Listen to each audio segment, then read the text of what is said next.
नमस्कार, मैं सिंगर गुप्ता राकेश रसीला और स्वागत है आप सभी को मेरी सोच न्यूज़ में। और अभी कुछ दिन पहले मैं संविधान पे बात किया था, उसी के दूसरा पार्ट में मैं बात करने आया हूँ। और बहुत सारी चीज़ें तब से लेकर अभी तक मैं बहुत सारी चीज़ें सर्च किया हूँ, तो हमें ऐसा वीडियो कुछ क्लिप मिला है, ऐसे वीडियो मिला है और ऐसे लोगों की वाणी मिली है जिससे आप लोग को सावधान होना बहुत ज़रूरी है। क्योंकि कहा गया है कि अगर आप सम्मान पाना चाहते हैं ना, तो सबसे पहले सम्मान देना सीखिए। क्योंकि आप चाहते हैं कि उस इंसान से सम्मान चाहते हैं जिसको आप दिन रात बुरा कह रहे हैं,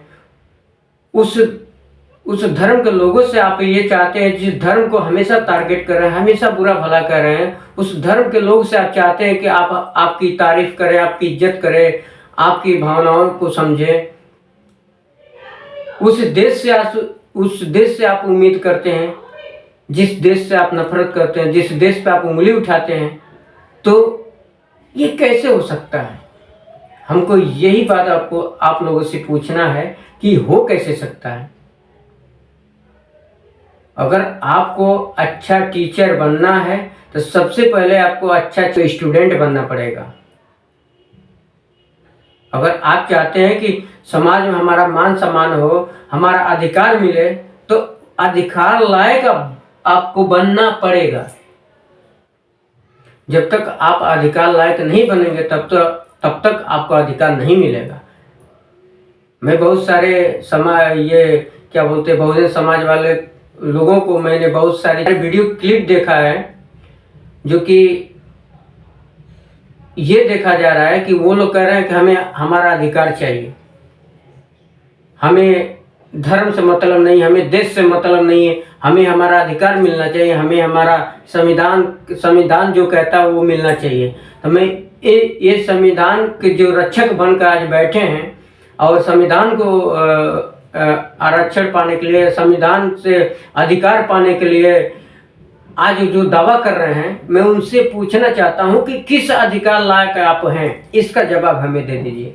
अगर इस संविधान के लायक आप हैं, उसका अधिकार लायक हैं, तो आप बताइए किस संविधान में लिखा है कि किसी धर्म को टारगेट करना? किस संविधान में लिखा है? किस में लिखा है? कौन सा पन्ना है? कौन सा पृष्ठ है जो बाबा साहब ने ये लिखा है कि हमें भगवान का दर्जा दो, देवी देवताओं को गाली दो, दूसरे धर्म को टारगेट करो, हिंदू सनातन धर्म का विरोध करो, उसकी देवी देवताओं को राक्षस बताओ, ढोंग बताओ, साधु संत को ढोंग बताओ। ये संविधान की किस पेज में लिखे बाबा साहब ने? और सबसे पहले तो संविधान एक ने नहीं लिखा है। संविधान का स्थापना एक इंसान से हुआ नहीं है, फिर भी हम बाबा साहब को ही मानते हैं और उन्हीं को जानते हैं। लेकिन किसी भी चीज में एक इंसान का हाथ होता ही नहीं है, वो आगे भले से हो सकता है। किस संविधान में ये लिखा है कि हमें आगे लाने के लिए किसी और को टारगेट करो? नहीं समझ आ रहा है ना? आप लोग ये वीडियो क्लिप देखिए, तब आप लोगों को समझ आएगा कि किस अधिकार का आप लोग बात कर रहे हैं, किस अधिकार से अपना अधिकार मांग रहे हैं। ये वीडियो क्लिप देखने के बाद ही आप लोग को समझ आ जाएगा। चलिए देखिए। रूस कहां से कहां पहुंच गया और हम इन बाबाओं के चक्कर में फंसे पड़े। वहां वैज्ञानिक मिसाइलें बना रहे हैं और यहां बाबा लोग माला जप रहे हैं, पाखंड फैला रहे हैं। रूस ने दुनिया की पहली न्यूक्लियर पावर्ड क्रूज मिसाइल बूरे वस्तनिक बना डाली है, जो असीमित दूरी तक उड़ सकती है, जिसे कोई रडार नहीं पकड़ सकता और जो अपने टारगेट को बिना रुके तबाह कर सकता है। जबकि हमारे यहां प्रवचन के नाम पर पाखंड चल रहा है, कथा के नाम पर कारोबार और धर्म के नाम पर धोखाधड़ी। रूस के वैज्ञानिक लैब में दिन रात मेहनत कर रहे हैं। हमारे बाबा माइक लेकर भक्तों की अंधभक्ति नाप रहे हैं, गोबर और गोमूत्र पिला रहे हैं। वहां नेता वैज्ञानिकों की परिक्रमा करते हैं, यहां नेता बाबाओं के चरण चुंबन करते हैं। पुतिन कैमरे के सामने वैज्ञानिक उपलब्धियों की घोषणा करते हैं, हमारे नेता केदारनाथ की गुफा में कैमरा लगवाकर ध्यान की नौटंकी करते हैं। पुतिन कहते हैं हमने दुनिया की सबसे एडवांस मिसाइल बना ली, मोदी कहते हैं हमने सबसे ऊंचा मंदिर बना लिया। फर्क समझिए, वहां काम होता है, यहां कर्मकांड होता है। रूस के पास यूनिवर्सिटी है, हमारे पास प्रवचनशाला है। वहां प्रयोगशाला चलती है, यहां कथा मंडप चलता है। वहां वैज्ञानिकों को सम्मान मिलता है, यहां बाबा ट्रेंडिंग में रहते हैं। रूस ने आसमान में उड़ता हुआ न्यूक्लियर रिएक्टर बना दिया और हम अभी भी गोमूत्र और ग्रह नक्षत्र में उलझे हुए हैं। बाबा लोग जनता को आई लव मोहम्मद और आई लव महादेव में फंसाए रखते हैं ताकि किसी को आई लव साइंस कहने की फुर्सत ही ना मिले। ये वही देश है जो कभी आर्यभट्ट और सीवी रमन की धरती कहलाता था और अब बाबा अनिरुद्धाचार्य धीरेन्द्र शास्त्री का अखाड़ा बन चुका है। रूस में कोई बाबा नहीं, कोई कथा नहीं, कोई ज्योतिषाचार्य नहीं, वहां केवल वैज्ञानिकता है जो दुनिया को नई दिशा दे रहा है। हमारे यहां बाबा लोगों ने जनता को इस कदर मानसिक गुलाम बना दिया है कि लोग अब सोचने से डरते हैं कि सवाल उठाना अपराध हो गया है, तर्क करना अधर्म हो गया है। रूस ने विज्ञान को धर्म बनाया और हमने धर्म को व्यवसाय। वहां शिक्षा, यहां अंधश्रद्धा, वहां लैब, यहां लाउड स्पीकर, वहां टेक्नोलॉजी, यहां तिलक और टोना टोटका। पुतिन ने जो मिसाइल बनाई उसकी उड़ान की सीमा नहीं है, लेकिन हमारे विचारों की उड़ान बाबा की चौखट से आगे नहीं जाती है। पुतिन का देश आसमान छू रहा है, हमारा देश घंटा घड़ियाल बजाने में व्यस्त है। बाबा कहते हैं हमने त्रेता युग में पुष्पक विमान बना लिया था, लेकिन आज तक एक देसी जेट इंजन नहीं बना पाए। ये वही मानसिकता है जो गोबर में सोना ढूंढती है और विज्ञान में दोष। बाबाओं और नेताओं ने मिलकर इस देश को हिंदू मुसलमान मंदिर मस्जिद और व्रत उपवास में फंसा दिया है ताकि जनता कभी ये ना पूछे कि स्कूल कहां है, लैब कहां है, रिसर्च कहां है। अरे मोदी जी, अगर आपने गुफा में साधना करने के बजाय वैज्ञानिकों के साथ बैठकर सोचने में वक्त लगाया होता तो आज भारत भी रूस की तरह तकनीकी में अग्रणी होता। हमारा देश बुद्ध का देश कहा जाता है, लेकिन उस बुद्ध को भी हमारे देश के प्रधानमंत्री नरेंद्र मोदी ने रूस को सौंप दिया है। सोचिए, बुद्ध हमारे देश में पैदा हुए लेकिन उनके अवशेषों को रूस में पहुंचा दिया गया है। जो तर्क की बातें करते थे उनको रूस पहुंचा दिया गया है और जो पखंड की बातें करते हैं उनके लिए महल बनवा दिए गए हैं। हमारे विश्वविद्यालयों में गोमूत्र पर रिसर्च होती है, ज्योतिष पर पीएचडी होती है और बाबा दावा करते हैं कि उन्होंने ईश्वर से सीधा संवाद कर लिया। धीरेन्द्र शास्त्री कहते हैं हल्लो रावण, रावण का नंबर है, हनुमान जी से वो बातें करते हैं। विज्ञान की बात करने वाले को नास्तिक कहा जाता है और भस्म लगाने वालों को राष्ट्रभक्त। रूस के वैज्ञानिकों ने चेर्नोबिल हादसे से सीखकर उड़ता हुआ न्यूक्लियर रिएक्टर बना दिया और हमारे बाबा भक्तों के दिमाग में रेडिएशन फैला रहे हैं। पुतिन ने असंभव को संभव किया और हमारे बाबा असंभव को प्रवचन बना रहे हैं। रूस ने 14,000 किलोमीटर उड़ने वाली मिसाइल बना ली और हम अभी तक ये सोच रहे हैं कि एकादशी के दिन प्याज खाना पाप है या पुण्य। पुतिन ने प्रयोग किया, हमने प्रवचन किया। उन्होंने तकनीकी बनाई, हमने तिलक लगाया। उन्होंने भविष्य पर काम किया, हमने भूतकाल में उलझा रहे हैं। रूस आगे निकल गया क्योंकि वहां वैज्ञानिकों की पूजा होती है और भारत पीछे रह गया क्योंकि यहां बाबाओं, जो पाखंड वाले बाबा हैं, उनकी पूजा होती है। अब वक्त आ गया है कि देश फैसला करे कि हमें पाखंड चाहिए या मिसाइल, प्रवचन चाहिए या प्रयोग, चमत्कार चाहिए या चरित्र। या तो भारत बाबा मुक्त बनेगा या फिर विज्ञान से वंचित रहेगा, क्योंकि इस देश में जब तक ये पाखंडी बाबा हैं देश आगे नहीं बढ़ सकता। क्योंकि जो देश बाबा की कृपा पर चलता है वो कभी पुतिन की तरह नहीं बढ़ता, बस आरती की थाली घुमाता रहता है, टोना टोटका करता रहता है, 51,000 1 लाख करोड़ों की कथा करवाता रहता है और बताता है कि ये करना है, ये नहीं करना है। फिलहाल इस वीडियो में इतना ही। कुछ समझ आया? अभी ऐसे ऐसे मेरे पास इतने वीडियो क्लिप हैं जिससे आपको देखने सुनने से आपकी ये जो मानसिकता है ना वो आपको खुल जाएगा।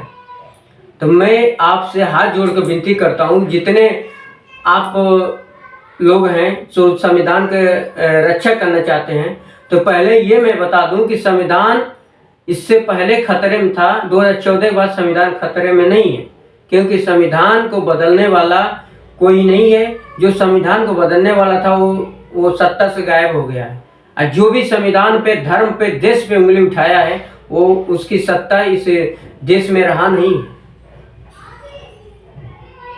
आप हिंदू देवताओं को, हिंदू को सेवा करने वालों को आप गुंडा बताते हैं, ढोंग बताते हैं, मतलब बहुत तरीके से आप लोग अपने अपने तरीके से बताते हैं। क्या और किसी धर्म में कोई इंसान नहीं, सब महान है? खाली एक सनातन धर्म ही आप लोगों को मिला है जो संविधान को आगे खड़ा कर और देवी देवताओं को बदनाम कर रहे हैं, हिंदुओं को बदनाम कर रहे हैं। इतना नफरत क्यों है? आखिर में हिंदू क्या आपका बिगाड़ा है? सनातन धर्म के लोग आपके क्या लूट कर रख लिए हैं? देवी देवता, चलिए इंसान से नफरत कर रहे हैं समझ आ रहा है, नेताओं से नफरत कर रहे हैं ये समझ आ रहा है, देवी देवताओं से आप लोगों, देवी देवता आपको क्या क्या बिगाड़ दिए, क्या आपका नष्ट कर दिए? आपका जिंदगी का सारा सुख दुख देवी देवता लूट लिए हैं कि आपका सारा संपत्ति लूट लिए हैं कि बाबा साहब को मारने वाले वही है? क्या है इस देवी देवताओं से आपको इतना नफरत क्यों है? हमको इस बात का जवाब दीजिए। हम बात बोलते हैं, सच बोलते हैं, कड़वा बोलते हैं, मेरे बातों को बहुत लोगों को लग जाता है और मुझे धमकियां भी मिलता है। मुझे किसी से डर नहीं, मैं सच्चाई पे चल रहा हूँ और एक तरफा बात कर रहा हूँ। मुझे किसी से ये नहीं कि कौन किस धर्म का है, कौन किस जाति का है, कौन किसका मान कर रहा है। सबसे पहले कि संविधान अलग है और हमारा सनातन धर्म अलग है, ये दोनों में कंपेयर करने की जरूरत नहीं है। बाबा साहब अलग है, देवी देवता अलग है, साधु संत अलग है, बाबा साहब अलग है, सबका स्थान अलग अलग है। आप दोनों के एक में जोड़िएगा तब तो इसके हिसाब से आप अपने बाप को बाप बन जाएंगे। इसके हिसाब से तो आप तो अपने बाप को बाप बन जाएंगे, क्योंकि बाप का अलग रोल होता है, बेटा का अलग रोल होता है, ये सबको पता है। इसी तरीके से बाबा साहब का स्थान, बाबा साहब का कर्तव्य, बाबा साहब का जो स्थान दिया गया वो अलग है, देवी देवता सनातन धर्म अलग है, इसमें कोई कंपेयर नहीं किया जा सकता। सबका अपना अलग अलग कर्तव्य है। संविधान देश की रक्षा के लिए बनाया गया है, हर लोगों को इसका लाभ मिल चुका है, इसके लिए बनाया गया है।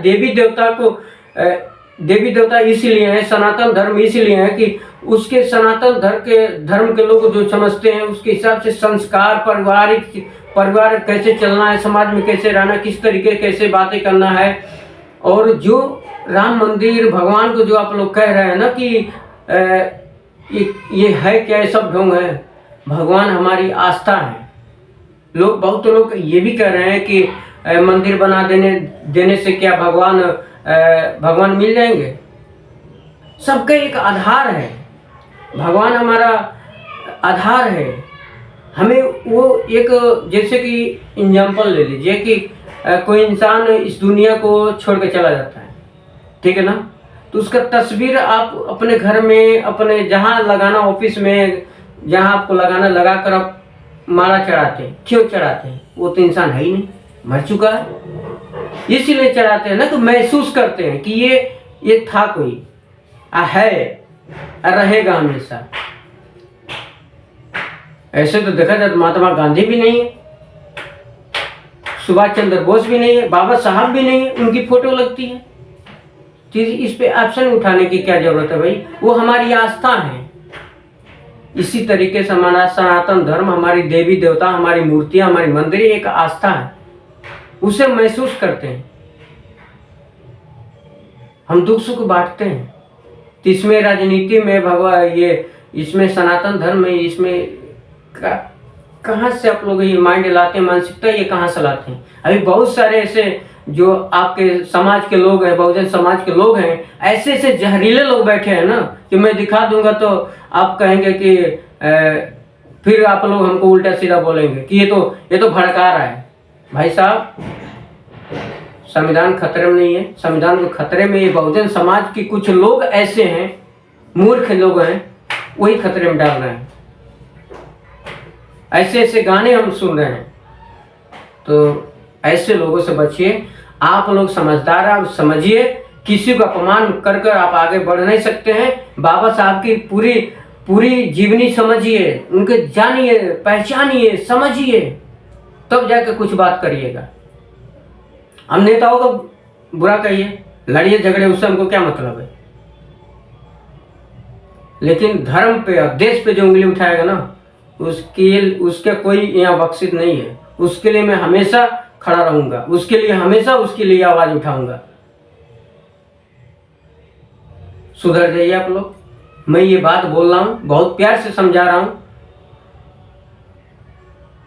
वरना आपसे धुरंधर लोग बैठे हैं। और हाँ, कुछ हिंदू सनातन धर्म के लोग भी हैं जो आपके बौद्ध समाज के बाबा साहब को मतलब कुछ ऐसे शब्द बोल रहे हैं, तो वो जानबूझ के नहीं बोल रहे हैं, जैसे आज मैं सारी चीज़ें वीडियो क्लिप देखता हूँ, कुछ आप लोग की भाषाएं देखता हूँ ना ऐसे मूर्खों को, तो मुझे भी ऐसा होता है। लेकिन हर इंसान एक जैसा नहीं होता है। तो आप चाहते हैं ना इज्जत पाना, तो पहले इज्जत देना सीखिए। आप हमें भैया कहेंगे तो हम आपको बाबू कहेंगे जरूर। आप जिस भाषा में हमसे बात करेंगे वही भाषा आपको मैं दूंगा। आप हमको रोज गाली देंगे तो मैं कब तक बर्दाश्त करूंगा, आप ये बता दीजिए। तो थोड़ा सा आप लोग सेंस रखिए, बाकी आपकी मर्जी है। फिर नेक्स्ट टाइम बात करते हैं, क्योंकि हम एक इंसान हैं और हमें एकता बना कर रहना है। और हाँ, एक बात और, लोग ये कहते हैं कि हम छोटे जात के हैं तो लोग नफरत करते हैं, तो जानते क्यों होता है? जैसे आज के डेट में कुछ ऐसे लोग हैं जो बाबा साहब को आगे लेकर और अपनी रंगदारियां दिखा रहे हैं, दूसरे देवी देवताओं को गालियां दे रहे हैं, दूसरे धर्म को टारगेट कर रहे हैं, जो देश के लिए खड़ा हो रहा है उसके लिए उल्टा सीधा बोल रहे हैं, जो देश के लिए कर रहा है उसको उल्टा सीधा बोल रहे हैं। मतलब आप किसी की इज्जत नहीं कर रहे हैं, आप अपनी इज्जत बनाने के लिए दूसरों की इज्जत नाश करते करते अपनी भी लूट ले रहे हैं। और यही कारण है कि ये ऊंच नीच का ये भेदभाव हो जाता है। ये कुछ मूर्खों की वजह से होता है। नहीं तो भाई हमारे गांव जवार के जो लोग हैं वो जानते हैं मेरा घर कहाँ है, मैं कैसे लोगों के बीच में पला बड़ा हूँ, कैसे लोग मेरे दोस्त है, कैसे कैसे लोग हैं। मेरे पास कोई बहुत बड़े बड़े लोग दोस्त नहीं, मेरे हर प्रकार के दोस्त हैं। लेकिन सबसे ज़्यादा पढ़ा लिखा जो भी समाज के मैं बीच में रहता हूँ ना, तो यही जो आम जातियाँ हैं ना, इन लोग के बीच में मैं रहता हूँ। इन लोग के घर खाना पीना उठना बैठना सब होता है। मैं तो भेदभाव नहीं करता हूँ, अब कोई नहीं करता है। ये कुछ भेदभाव कराने वाले आप जैसे ही लोग जैसे हैं जो मार्केट से उठकर आते हैं, मैं तो फलाना हूँ, मुझे तो नीचे दिखाता है, मुझे सम्मान करो, मुझे सम्मान। भाई सम्मान लेने लायक आप रहेंगे तब तो कोई सम्मान करेगा। आप किसी को सम्मान कर ही नहीं रहा हो, कर मुझे भैया बोलो, मैं तुम्हें चूतिया बोलूँगा, तो ये कहाँ का नियत है भाई? जैसी नियति रखेंगे वैसे आपको मिलेगा। झूला देखे है ना, जितनी तेज से पीछे जाता है ना उतनी तेजी से आगे भी आता है, ये ध्यान रखिएगा। इसी तरीके से जितनी तेजी से आप अपनी अच्छाइयों को फैलाएंगे उतना ही तेजी से आपको अच्छाइयाँ मिलेगी। जितनी बुराइयां फैलाएंगे उससे डबल बुराइयां मिलती है आपको, ये समझिए। तो इस चीज़ से, ऐसे लोगों से, ऐसे मानसिकता वाले लोगों से हर समाज को बच कर रहना चाहिए, चाहे सनातन धर्म के हो चाहे कोई भी हो, ठीक है। और बुरा मत मानिएगा, एक बात और कहना चाहता हूँ कि सनातन धर्म पे उंगली उठाने से पहले सनातन धर्म को समझिए और ये बाबा साहब के बातों को समझिए। बाबा साहब जो बोले हैं, जो लिखे हैं, संविधान की बातें समझिए, संविधान में क्या लिखा गया है, किस तरीके से चलना चाहिए वो समझिए। और एक बात और है कि पहले आप अपने धर्म को बचा कर रखिए। आप किस धर्म से हैं, बुरा मत मानिएगा, ये हकीकत बात है कि सनातन धर्म पे आप उंगली उठा रहे हैं, लेकिन खुद आप अपने धर्म को नहीं पहचाना कि आप किस धर्म से, कभी बौद्ध धर्म, कभी ईसाई धर्म, कभी हिंदू धर्म। तो पहले एक धर्म पे आप खुद खड़े रहिए, उसके बाद से आप किसी धर्म को उंगली उठाइएगा, ठीक है। ये बात कड़वी है लेकिन सच है कि पैसे देकर धर्म परिवर्तन करने से इंसान महान नहीं होता है, धर्म को समझने से महान होता है। और हमारे सनातन धर्म में किसी भी धर्म को अपमान नहीं करने के लिए बोला गया। आज भी बताया जाए, हमारे साधु संत भी बताते हैं, चाहे कोई भी बागेश्वर धाम वाले बाबा से लेकर अनिरुद्धाचार्य से लेकर किसी को भी देख लीजिए, किसी धर्म को अपमान नहीं करते हैं, जो सच्चाई वो बताते हैं। लेकिन जितने यीशु धर्म के लोग हैं, जितने लोग यीशु धर्म अपनाते हैं, उसमें पैसा देकर धर्म को परिवर्तन कराया जाता है। वहाँ ये सिखाया जाता है कि हिंदू देवी देवता सब ढोंगे हैं, सब राक्षस हैं, कोई नहीं है, ये सब बताया जाता है। ये रियलिटी बात है। हमने 100 लोगों से अगर ऐसे यीशु धर्म वाले लोग हमारे पास है ना, तो 99 लोग देवी देवता को वहाँ से आने के बाद बुराई करते हैं। तो हमारे धर्म में किसी धर्म को बुरा करने के लिए नहीं बताया गया, लेकिन अदर धर्म में हिंदू तुम्हारा दुश्मन है, सनातन धर्म है ही नहीं है, भगवान है ही नहीं है, देवी देवता है ही नहीं है, ये सिखाया जाता है। ये ट्रेनिंग होती है। मैं विवाद नहीं कर रहा हूँ, मैं सच्चाई बता रहा हूँ, ये जागरूक कर रहा हूँ। मैं किसी को भड़का नहीं रहा हूँ। भड़काना होता तो मेरे पास बहुत सारे मुद्दे हैं। जैसे आप लोग बड़ा कर गालियाँ दे रहे हैं, उल्टा सीधा बोल रहे हैं, मैं भी ये कर सकता था।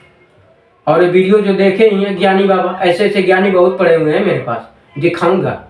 नेक्स्ट वीडियो में। तब तक के लिए धन्यवाद। हमारे चैनल को मेरी सोच न्यूज़ को सब्सक्राइब करिए और हमें प्यार सपोर्ट दीजिए, ताकि मैं लोगों को जागरूक कर सकूं कि एक गांव एक समाज में रहकर एक मजबूती सी टीम वर्क बनाकर रहे, ताकि कोई भेदभाव ना रहे। ठीक है, नमस्कार, धन्यवाद।